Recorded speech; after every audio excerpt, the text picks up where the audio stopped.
Is it all good volume?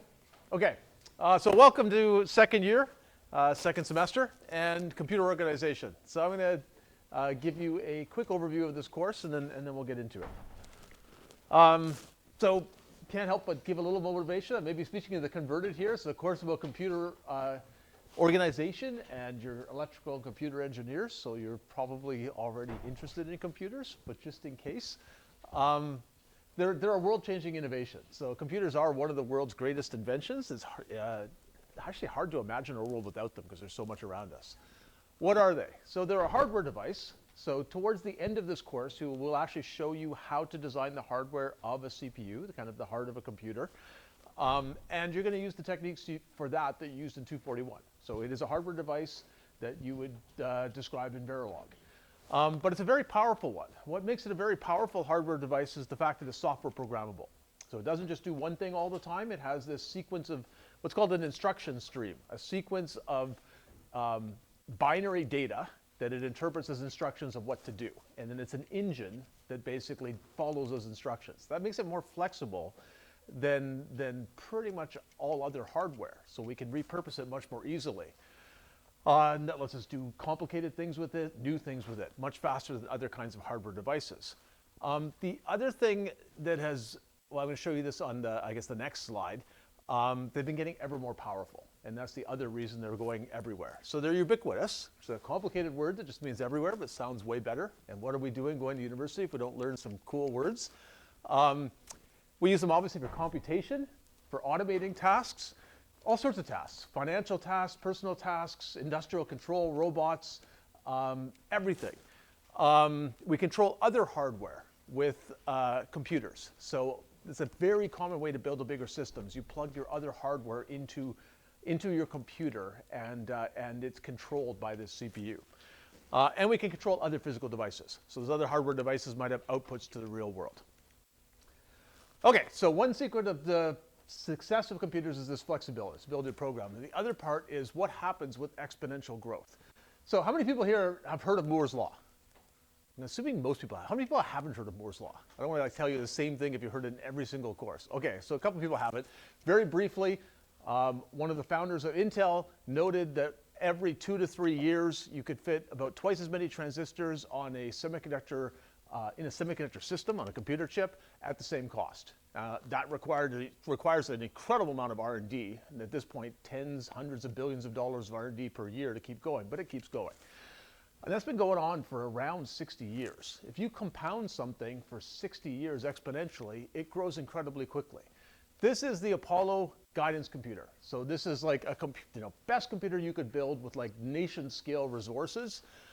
And it's pretty big, right? It would be like this, and it's not very powerful. Very heavy, size of pretty big metal suitcase. This is a Freescale microcontroller. Freescale is one of the semiconductor companies out there. Microcontroller basically means a computer on a chip.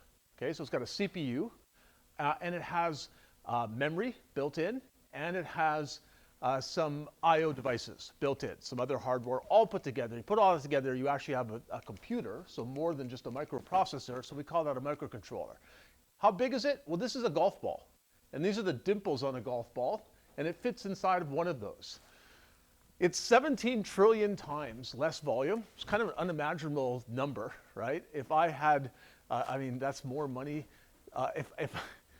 That is like larger than the difference between Elon Musk's wealth and a person who has like $1. Okay, so this is a very big difference, and this has 100 times more performance. It's actually much more powerful.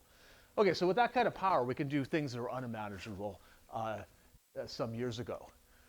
So we see that means computers are everywhere. Okay, so in obvious places, your computer, your TV, your video game console, your phone, your camera. They're in less obvious places. They're embedded in almost everything that you buy, right? Typical car has 50 separate computers, like microprocessors in them. Plane has more. They're controlling the brakes, the engines, everything. People who require implantable defibrillators have a microprocessor inside of them. They're in your laundry machine, they're in medical devices, and they're in really cheap things. This is a birthday card, sings happy birthday to you. It's got a microcontroller, basically an entire little computer on a chip inside of it, because it's that cheap. And they go to really big scales. So we have cloud scale and internet scale computation. So we have data centers that have hundreds of thousands of CPUs and huge amounts of memory, many computers networked together to form sort of a giant cloud scale computer. So this is a Microsoft data center in the Netherlands. And we have other special purpose computers.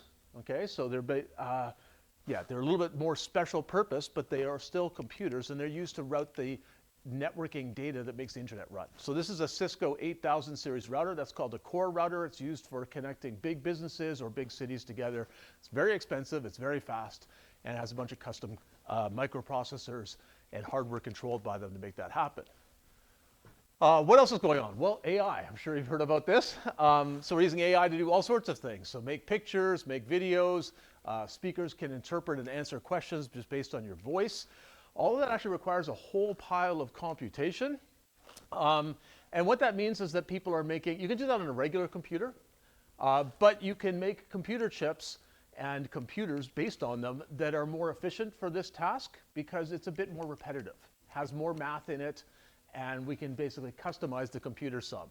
And actually, Toronto is a hotbed of where this is happening. So this might be of interest to many of you for your PEY and eventual careers. So this is a Tens Torrent's latest chip called Black Hole.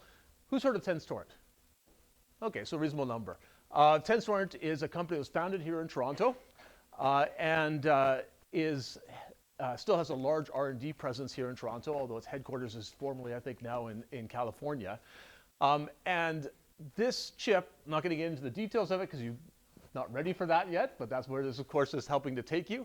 It has nearly 800 RISC-V cores. So core basically means like a CPU, okay, like the heart of a computer. Why is this relevant? Well, the particular kind of CPU that we're going to be studying in this course and using in this course is called RISC-V. Okay, so you're learning how to program at the most fundamental level the things that are actually on this exact chip. This is a Cerebrus wafer scale engine. It's like a giant computer chip this big, biggest ever made, 4 trillion transistors. It has 850,000 cores, so 850,000 CPUs collaborating. Again, all to make machine learning really fast. Serve up answers, serve up images much faster. And NVIDIA obviously is the really big dominant company in this area. This is their latest chip, again geared towards machine learning. It's called the GPU, which means graphics processor. Processor means still a computer, okay? They've changed some things. Each of these chips changes things to make them better at highly repetitive calculations, the kind of matrix math that you see in machine learning. So this one does that with 160 cores, or basically processors, but those processors are pretty powerful, have some extra features that make them particularly good at matrix math.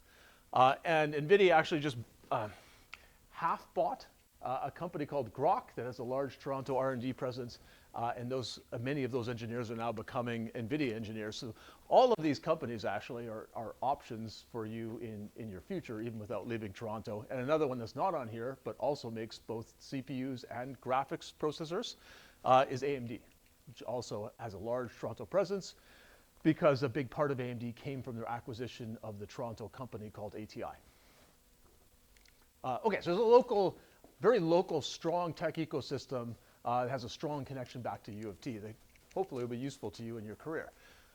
Okay, so that's hopefully gotten you interested in, I want to know more about really the details of a computer. You've been using computers for years, but what's really inside them?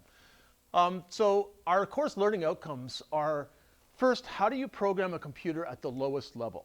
Okay, so that's called assembly or machine level.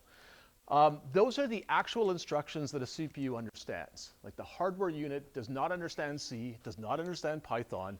What it understands are these very basic, simple instructions that were designed by the CPU architect and put into hardware. The ability to process that was put into hardware. Okay, why is that important? Like higher level languages like C and C++, they exist for a reason. It's easier to make big programs with them. So you should use those languages for most of your work.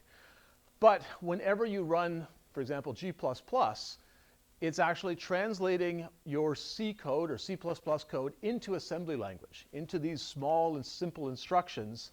And then that is what gets assembled, means turns it into ones and zeros and sent to the CPU.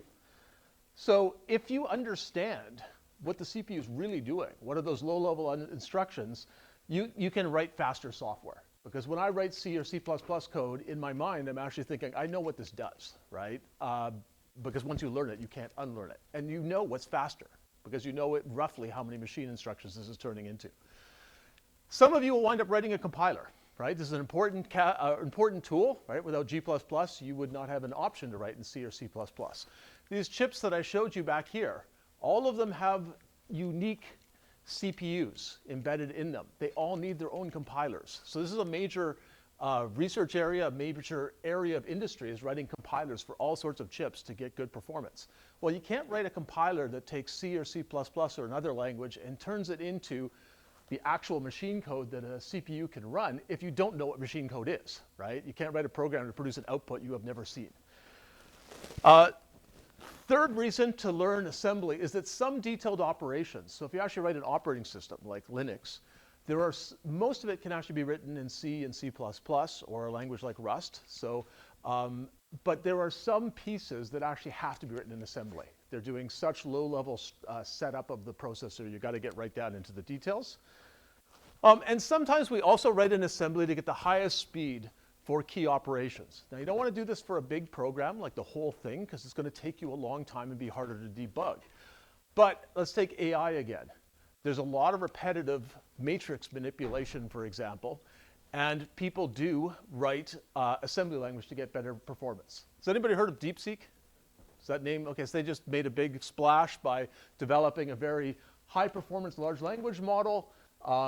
And they did it with less computation than other people, and it's actually more efficient in its use of compute. They did a whole bunch of clever things, but one of the things they did is they took the key kernels, the key operations that are repeated in that machine learning model, and they actually coded them in assembly language for NVIDIA GPUs. Okay, so they actually went under the compiler for some of the key routines, and they hand-coded it, and they made it faster. So it's useful to be able to do that, but only for sort of limited amounts of code that you're going to use a lot. Okay, so that's the first outcome of this course. We're going to spend quite a bit of time going through how to write code programs in assembly language. Second outcome is the actual computer hardware structure and how the CPU controls everything. So our computer's more than just a CPU. So a computer has memory, it has I/O devices, and often as engineers, we'll be making custom systems by creating a new computer, right? Taking a CPU, making some new I/O devices, or combining them to maybe make a new toy, maybe make a smart electric bicycle, who knows? But we have to put these pieces together, either separate chips or we design our own chip. We need to know how to do that. How do I actually connect other hardware devices to a CPU and have the CPU control them? So you're going to learn that in this course. And then towards the end of the course, we're going to dive right into the CPU, the sort of most complicated heart of the computer, and look at how does it really work and how could we make it faster? Because that's an active research area, an active area in industry. Okay, so why is this important? I guess I talked about this some. So engineers design lots of different computers, right? You don't just go buy laptops. We do that. But we also make some very small and specialized computers. Again, like if I'm an automotive engineer, I got to make a special computer to control the brakes. I have to do that, right? I can't just stick my laptop in there. It doesn't make any sense. And some of them might be very powerful and AI focused. I showed you some of those. We add specialized hardware to our computers to make that whole system work with our brake system or our camera, etc. And we have lots of different goals for their systems. So sometimes we want really low cost, right? If we're going to put it in a greeting card, this better be very cheap. Sometimes we want it to be really fast. If it's for a big AI computation or a self-driving car, speed's going to be really important. If it's battery powered, like your phone, low power matters. Even in data centers, it matters because these data centers are now consuming gigawatts of power, and it's costing typically 30% or more of their operating cost. And it's now actually electronics and networking is consuming 5 to 10% of the world's electricity. So even where we can plug it into the wall, getting lower power matters.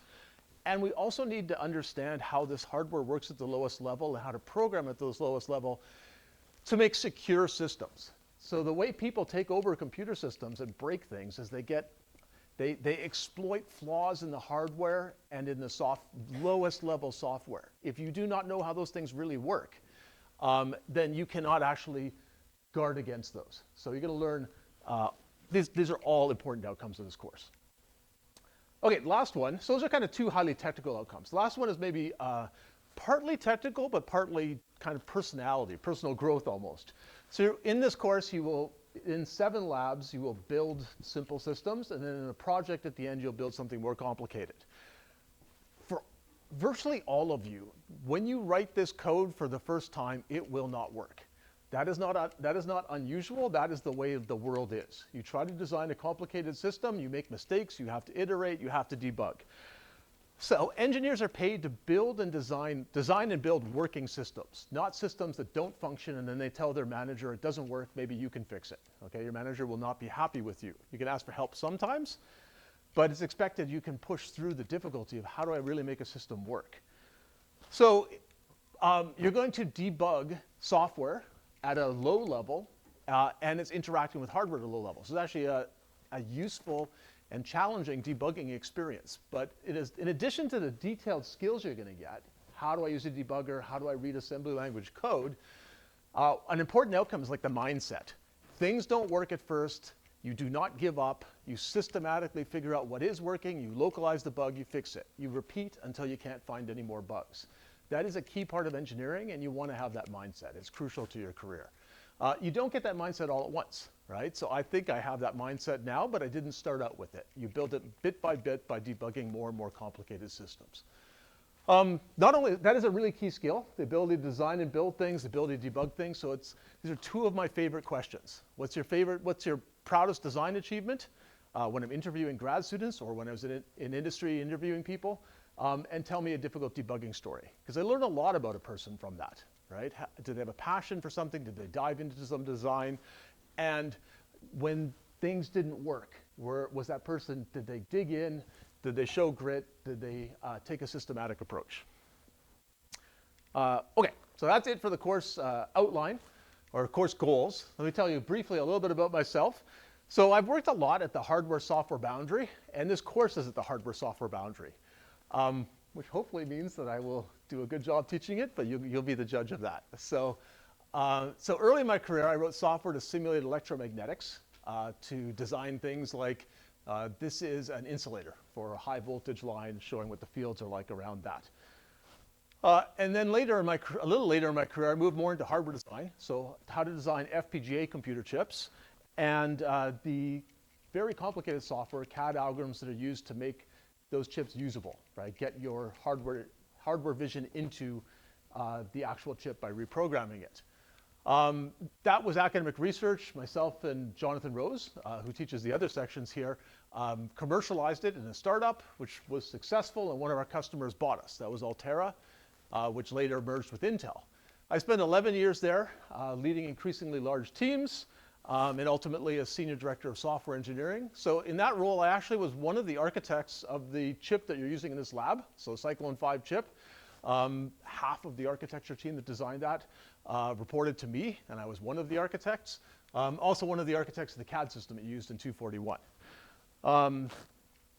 I ultimately wanted to try my hand at teaching, so I became a professor 14 years ago. I keep researching how do we make better FPGAs, how do we make better CAD tools, and have also increasingly focused on how do we use FPGAs and other chips, what other chips can we make to make machine learning faster, because it's such an important and ever-changing workload for computers. And in that last part, making better chips for machine learning, I also work part-time at Cerebras Systems, one of the companies I talked about that has a big R&D office here in Toronto, commercially making better machine learning chips, which is, again, how are we making these very customized computers? Okay, any questions on that so far? So it's all clear, good. Okay, so I'm going to very quickly blast through this. This is in the syllabus, and it's these slides are online. So just some quick policies. So lectures, I'm mostly going to do on the chalkboard to make sure I kind of pace myself. And if I'm going too fast or too slow, tell me. I'll pull you periodically. I'll release my notes on Quarkus. I advise you to make your own notes. You can print them out or electronically write on top of them or write on paper. But you learn more if you actually are going, what does that mean to me, and write that down. I'll also release videos of this section's lectures. But there's a danger to that. Don't stay at home going, now I can take this course in my pajamas. I don't care if in your pajamas, come here. right? Sharing the community experience and to make sure that you actually take the material in right away, not leaving it to some future day that might not ever happen. I'm almost certainly going to make mistakes when I'm describing things. So I'd like you to tell me so the rest of the class is not sitting there going, that doesn't seem to make any sense. Does it make sense? Is he crazy? Am I crazy? Tell me it's wrong. If you do that, I'm going to reward you with a chocolate bar. If the class, not one person, but within the class, I make 3 non-trivial mistakes in a lecture. So I had to put non-trivial in because one year in 297, like the students got really into this. So if I put a comma in the wrong place, they were all over it. And my wife started getting mad at me at how many chocolate bars I was giving out. If I make 3 mistakes in one lecture, the next lecture you'll be a hero because everybody gets a fun size, not a full size now, chocolate bar. I'm gonna, in case I make way more mistakes than I expect, I'm gonna reserve the right to terminate this second part at a certain, if I wind up doing this every single lecture, then I'm gonna say, okay, we're just gonna do this. Okay, labs are weekly. And engineers learn by doing, right? So you can learn the theory of things in lecture and be tested on it in midterms and exams, but you got to go in and throw yourself into the labs to really, really engage with the material. To encourage you to do that, we'll make sure the midterm and the final are closely aligned with the labs. They'll test material from the labs. Your PUI job, your full-time job, they're going to test hands-on skills, right? So even though you might be able to get by in university without developing some of these things, it's going to hurt you in your career. There are 7 labs. First 5, you're going to write at this most basic level, right? This assembly level. And again, assembly level is basically, well, you're going to see this. It's like just human readable, very simple instructions, which can be directly turned into what are called machine instructions. It just means 1s and 0s that are an exact mapping of that instruction name. Okay. In labs 6 and 7, you're going to do slightly more, like a bit bigger labs, where you're doing some sound processing, some graphics processing. So you're controlling more complicated I/O hardware, and you're going to do that in C. So the C language was actually developed as a language that was higher level than assembly. People could be more productive in it, but it still was close enough to hardware that you could do most hardware operations, hardware control operations in it. So you'll see how to do that. And as you're writing 6 and 7, you'll know basically what's going on behind the scenes, right? When I write this is actually what's happening in the assembly code. There's a 3-week final project that you choose. So everybody does a different one. Labs take place in these rooms. You're using the same DE1 SoC board that you used in ECE241. But in 241, you were actually using it as a generic piece of hardware, right? You'd write Verilog, program that Verilog into it. It would do whatever hardware you wanted. And in this course, we're pre-programming it. Well, you basically are downloading the same bit stream, right? Same configuration every time, which basically makes that FPGA into a processor, okay? A computer. So an FPGA can be anything. We're programming it. You are a Neos 5 processor. We also have a simulator, okay? So because you can't always get into the lab, it can be convenient to have a simulator. A simulator basically just interprets those exact same instructions, those assembly instructions, in software. Okay, so it's slower, but it can, a well-written simulator, and this is a well-written simulator, will basically approximate the hardware very well, okay? So that one, I'm going to show you some demos of that in class, and you're going to use it in lab 1. It allows you to actually test your code for the labs, debug it, et cetera, before you come in to the physical lab.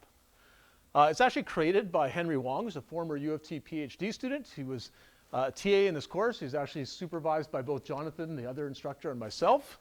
And what he does right now, he went and designed CPUs at Intel for a while, and now he's designing RISC-V CPUs at a startup. So he's got a very strong link to RISC-V as well. You're going to do the labs in groups of 2. Your partner has to be in the same time slot, but doesn't have to be in the same lab section. Try to choose a partner in advance before the lab day. Otherwise, you'll have to get matched up in the lab, which will happen. And try to find a compatible partner. So lab 1 has some questions for you to ask the partner about work style, maybe think about your goals in this course, how hard you want to work on the project, et cetera. Try to find someone who's compatible. For these labs, we want you to do preparation in advance. And that CPU later program makes that easy because you can test things in advance. You can collaborate with your partner in preparation and obviously in the lab. But basically, part of your lab mark is going to be being able to demonstrate how to use tools like CPUlator and GDB to the TA so that you know how to use those tools, that you understand how your program works, that you can answer questions about what the lab is on. So all students are expected to know that. You can't say, I didn't do that part of the program, ask my partner, right? You've got to understand the whole thing. Okay, so the TA is going to grade your preparation by asking you questions, getting you to demo things, and then also going to grade, well, what happened at the end of the lab on the real hardware. There isn't any auto grading, so TA just checks, is it working, and do you understand? You will submit your code on Quarkus just so we can check it for plagiarism. I mean, the usual academic integrity guidelines apply. Basically, don't ever share your code. You know, you can answer general questions, help your classmates with understanding the course material, but don't share code because that leads to copying. Obviously, that undermines the course. The other thing it undermines is basically learning, right? If we have labs that you're not doing, you're not really learning the course. Generative AI. So it's very capable, and it keeps growing. It's okay to ask Gen AI questions, so things like cloud, et cetera. So you can treat it like a better TA. And we're also going to be using the Allen program, which I think some of you have used before, courtesy of Professor Amara. So you can ask questions about this course. Don't use it to create code for your labs, okay? The basic reason is if you don't learn how to code for yourself, then you're not really getting one of the key outcomes of this course. And it's fundamental to your career. So, I mean, I obviously in my work, both in research and in Cerebrus, I can use any Gen AI I want. But most of what I do is actually too complicated, right? I cannot get it to do it. I can get it to help me with things like I want to graph this and so on, some basic stuff. The problem is if we could give you an assignment that is so complicated, it more approximates what you would do in industry, that Gen AI can't do it. Problem is you can't do it either, right? You can't actually learn that way. So we're giving you assignments that are simpler, but it's very important that you actually do them because that's what builds the knowledge base that then allows you to move on to those more complicated things. So you don't want to go, I took anything that was simple and Gen AI could do a lot of, I just did it that way, and then I hit a point in my career where that doesn't work anymore and I actually don't have any knowledge base. So avoid that. So part of to help make you do the right thing, that's why you have to explain things to your TA. You'll be asked to write code on the midterm test and the exams, so if you don't know how to write code in assembly or in this low-level C, it's not going to be good. But we recognize that also Gen AI is useful, so that's why we're saying you can ask it questions. If it generates, okay, it told me how to write these 2 lines of code, you can put it in, put a comment saying, I got this code from Gen AI, here's the prompt, and so on. But you can't use it for the majority of your code. You're probably going to get flagged by the plagiarism checker. You're not going to understand the code. And if you put comments all over it saying all of this was generated by Gen AI, your TA is going to know, okay, well, you didn't do much, and therefore you're not going to get a good grade. Gen AI also makes all sorts of mistakes, right? So it often gives a good answer, but also often gives a bad answer. And it sounds like it always is right, okay? So it is kind of your know-it-all, the know-it-all in the class, right, who doesn't know it all, right, but who always tells you what to do. So you got to be careful. Okay, so I talked a little bit about the project. It's the last 3 weeks of the term. Use the same partner as your lab. I won't go into as much, but you can choose any interesting project that works on the board we're using. Some things students often do make use of the sound, input and output, graphics. You can connect your own external hardware to it, so you can have unique I/O devices. Don't worry about this for now. There will be more details later. Labs begin next week. The full schedule is in the syllabus. Lab 1's posted. Download it, read it. There's significant preparation. And you should get started on it. Basically, you can write the program in advance. You can learn how to use the CPUlator tool. And you can read the documentation on how to use GDB, which is the debugger you'll use in the lab. And you want to do all that in advance so you're ready. No required text. There is a reference, which Professor Moshevos has often taught this course. He's not this year. So this website has his electronic textbook that you may find useful. But because there's no text, we post the lecture notes and videos on Quarkus so you can refer back to them. Okay, evaluation, 14% labs, 11% project, 25% midterm, 50% final. The midterm date is set. And I'm not going to go through the rest. There's basically all this is online. So if you want to see all the rest of the details about lab sections and so on, that's everything. So that's it for the course structure. And with that, I'm going to move on to the actual material. So any questions so far? Yeah.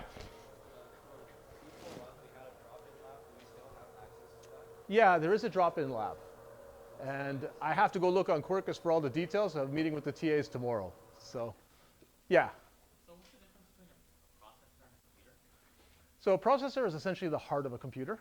Okay. I guess actually I'm about to draw that on the board.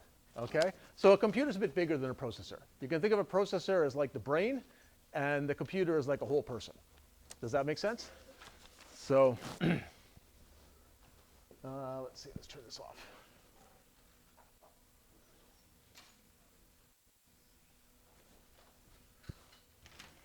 Okay, you guys are already more interactive than the other session, so well done, right? 2 questions already, I love it. So, okay, so what we're going to talk about now is computer organization.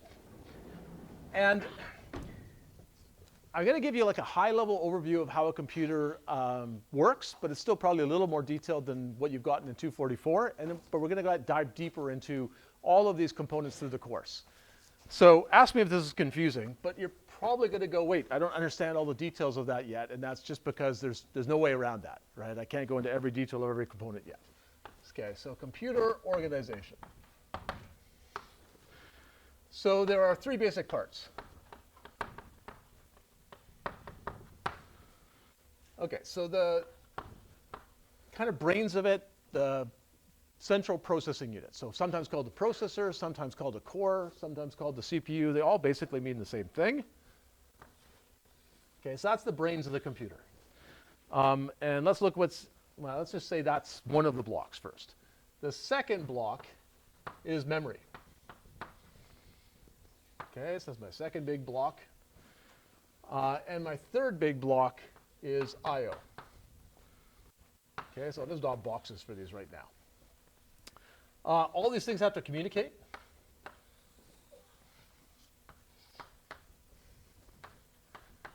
Okay, so they communicate with something called the system bus. Okay, so a bunch of wires that allow basically the CPU to send commands and data to these other things. Okay, that's the main way that that bus is used. Okay, so let's look inside of these things. So inside of a processor, first thing we've got is an ALU. Okay, or more generally, this is like an execution unit. So this is something that can actually do computations. So in 241, you built an ALU, I think, right? Is that correct? So something that could do an add or subtract or an or an and, etc. So we've got some control signals here that say, what are you supposed to do? We've got a couple inputs, and we've got an output. So it's a flexible ALU or execution unit. If I give it data, it can produce output data, and I can say what kind of operation it should do. The second thing that I've got is I've got a little bit of local storage. So those local storage are called registers. And they're right inside the CPU. Okay, and in the architecture that we're using is called NEOS 5. So that is Intel or Altera's implementation of the RISC-V instruction set. Has anybody heard of RISC-V? Okay, so how many people haven't heard of RISC-V? Okay, so quite a few. Okay, so let me turn this projector off again, sorry about that. Okay, so the instruction set of a processor is basically what are the low-level instructions it understands. So all processors understand these low-level assembly instructions. But they're not the same for every processor, right? Just exactly what their syntax is different. RISC-V is what's called an instruction set architecture. It means we've defined what all the instructions are, and then various people can make CPUs that implement that, okay, that speak that instruction set. So we're using NEOS 5 in our case. I'll write that over here. So the CPU is NEOS 5. Okay, and that is basically Altera's RISC-V.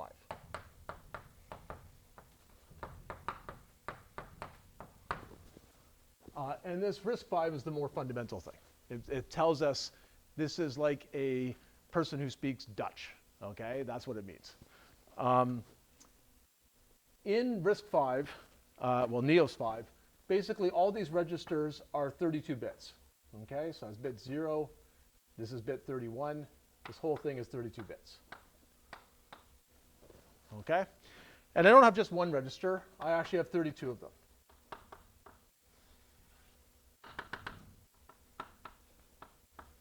And they're all given names, so they're actually named X0 to X31. And again, each one is a 32-bit register. And basically the processor inside of it has multiplexers that let it basically connect, send data, send the information in one of these registers or maybe a different register to this ALU, and send the data from the ALU back to some register. Okay, so that's how it works. We can basically say connect this register to this input, connect this register to that input, take the output, put it back to some other register. So we've got a flexible data path.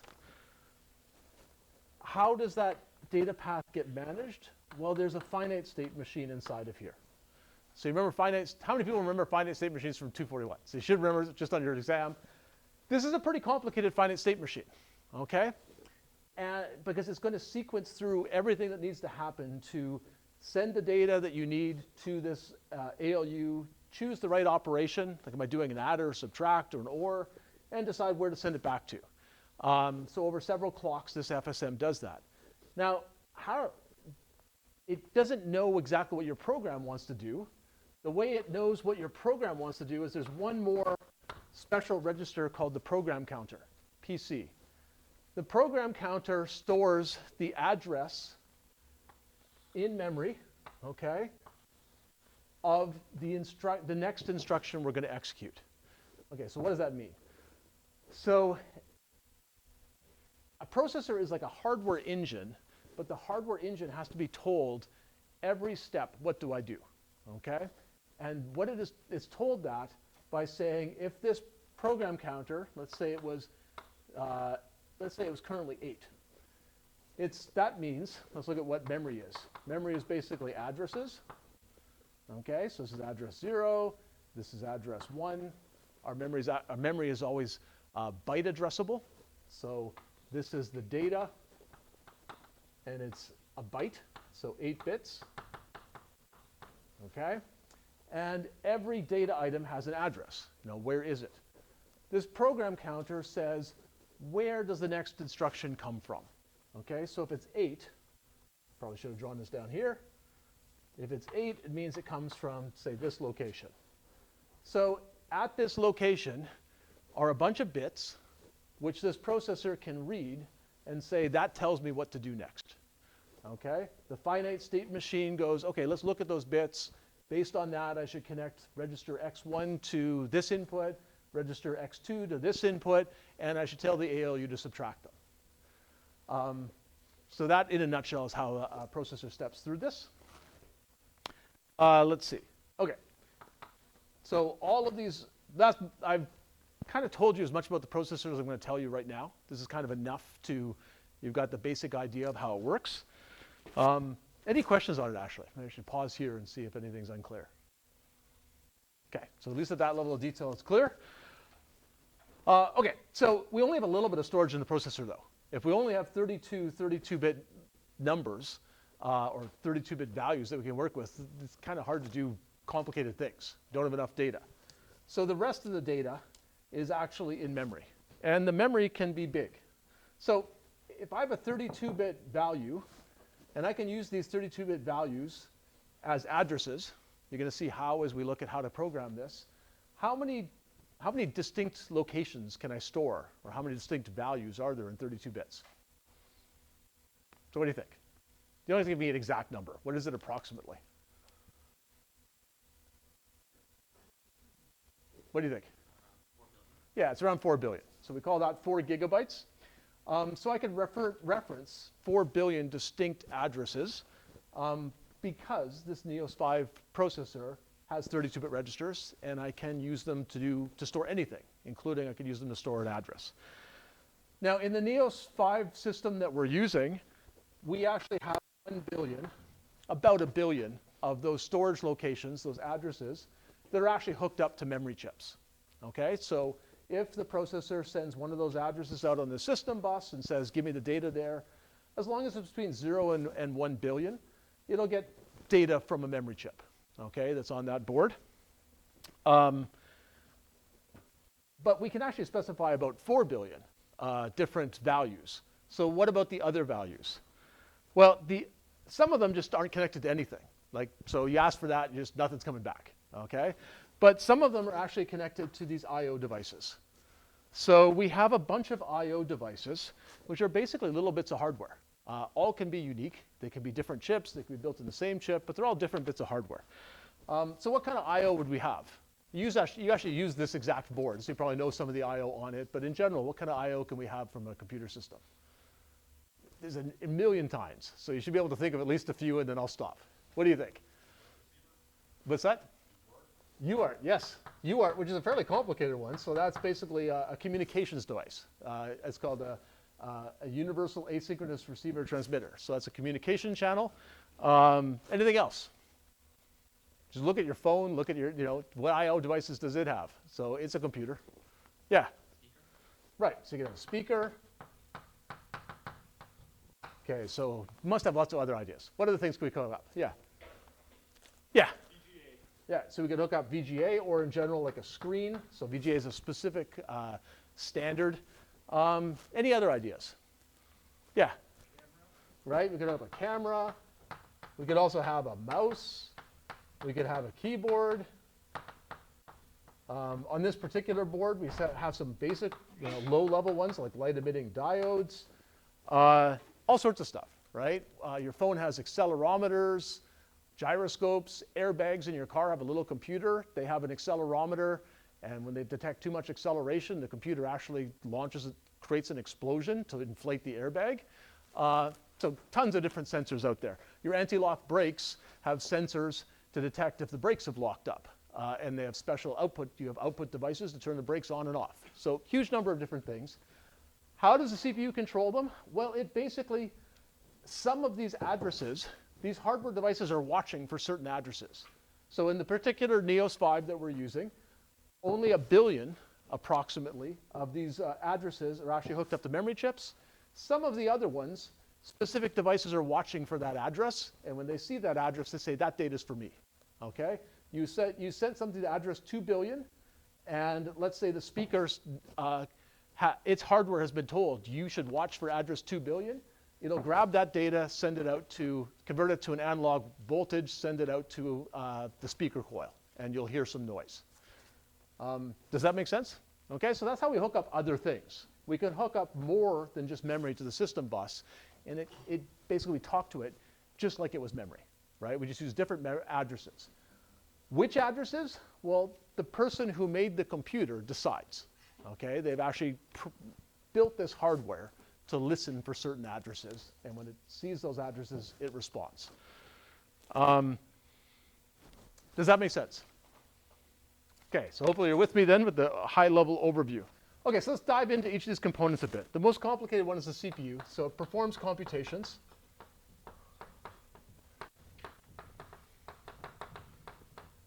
Right, that's what this ALU or execution unit is doing. It can make decisions. You're going to see how in a few lectures, but basically if it couldn't make decisions about what to do next, we wouldn't be able to have if statements or loops, and that would be pretty painful. It can control other hardware. And we'll dive deeper into this, but I basically already told you how. Right? If I read and write to certain addresses that are not connected to memory chips, they're connected to actual, a UART or a mouse or whatever, I'm actually talking to that hardware, so I can control it. And it moves data to and from memory. It only has a little bit of storage inside of it, so most of its data it has to keep in memory.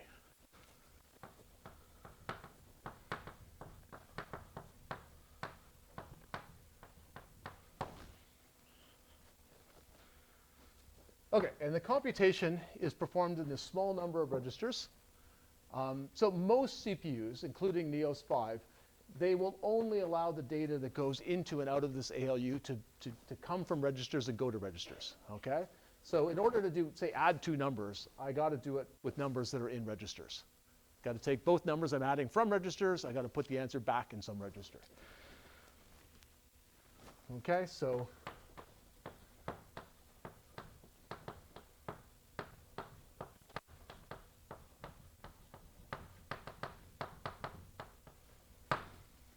okay, so what are these registers? So they're just D-type registers like you designed in 241. Okay, so you know how to build those. You don't have to build them. I mean, it's already been built for you, but that's what they are.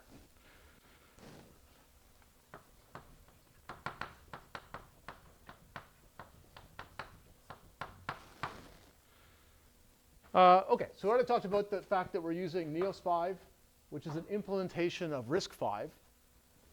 RISC-V, as I said, is what's called an instruction set architecture.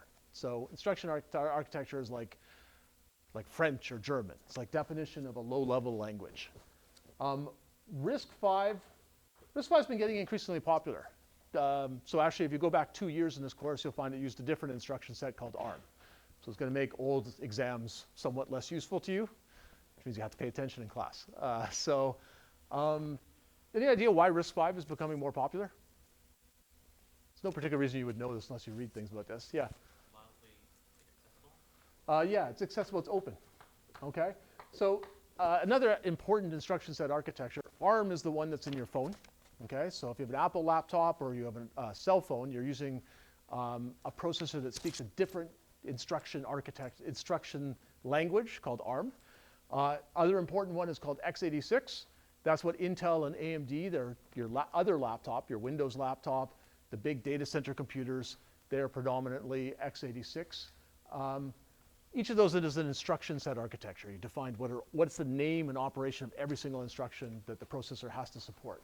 If you make an x86 processor, so you decide you want to compete with Intel and AMD, you want to make one, what happens? They sue you, okay? So if you make an ARM processor, you pay them royalties, or they sue you, okay? If you make a RISC-V processor, nothing happens. They congratulate you, okay? So it's open source, which is helping it gain a lot of momentum. So it's an interesting, if you're going to pick an instruction set to study, I think it's an interesting one to study for that reason. Let's see. Okay, so how many of these registers does it have? So it contains 32 of these registers. So it contains 32 registers, and each of them is 32 bits.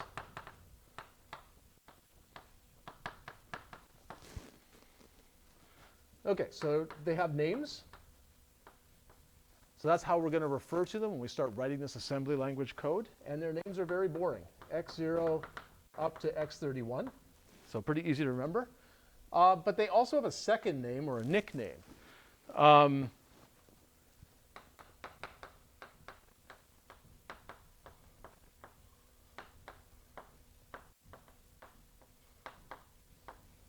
And in the lecture notes I posted today, there's a table taken from the Lab 1 prep that gives you all these nicknames. So you don't have to memorize them. We're going to, in this course, use the second name, even though you go, well, but the X ones are so easy. The reason for using the second name, it doesn't matter at first, right? We could have just used the X's. The second names kind of tell people how do programmers usually use this register. And that basically doesn't matter if you wrote all the program by yourself, because you could do anything you want. But if you're going to talk to other people's subroutines and programs, it's easier if you use the registers in the same way they do. Okay, so that's why there's a second name. So let me show you a few of those.